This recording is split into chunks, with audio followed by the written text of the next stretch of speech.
This is not the first time you have heard this story. I'm sitting in a classroom listening to gibberish around me. My reading skills were proficient, but now they seem useless in front of these hieroglyphics.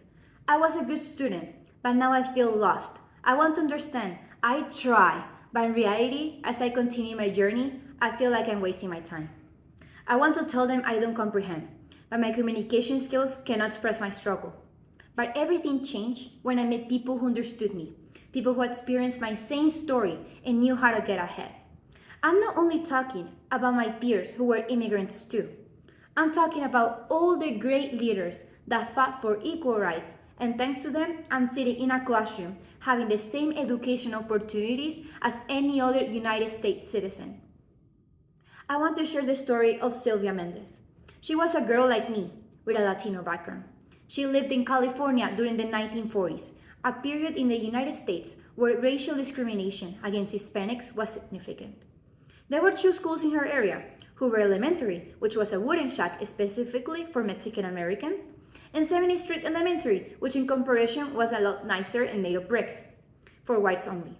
When going to enroll her at 70th Street with her cousins who were white looking, she was rejected because of the color of her skin or her name being clearly Latino, while her cousins who had the same ethnic background were accepted. This was the last straw for the Mendez family, as they decided together with other families to file a lawsuit on behalf of about 50,000 Hispanic Americans against other school districts who were doing the same identical thing. This was the start of the Mendez versus Westminster's case. Who could think that a minority could challenge the rules of one of the nation's biggest states? One of the reasons this case happened, and I found myself right now studying along a diverse demographic of people, is because of the Constitution's First Amendment. This includes the freedom of speech and the freedom of petition the government, among others. This allowed us to speak up and even challenge our oldest rules.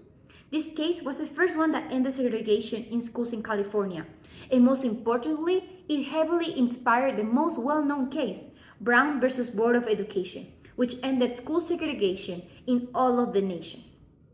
If it weren't for the part stated in the First Amendment of the government's petition, which included filing lawsuits, I probably wouldn't have all the education opportunities I have today.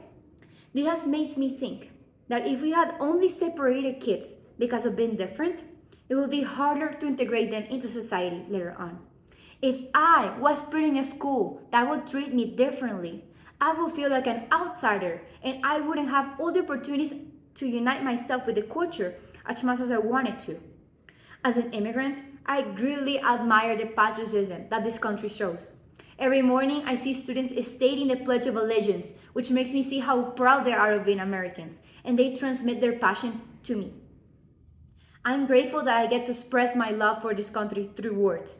I feel powerful thanks to the freedom of speech that allows me to express myself without feeling judged. The United States is founded on principles of union. It's in the name. At first, we were all immigrants from England who separated themselves into three important regions that later on became 13 colonies, and from there, we just grew. We were united, we were unified, and became part of a much bigger house that is still growing to this day.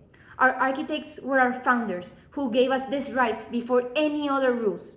The Mendez case planted the foundations of our equality in education, and it is our job to refine their work. Our Constitution is our sentinel of progress. It stands tall, guarding the realm of progress and innovation of our country.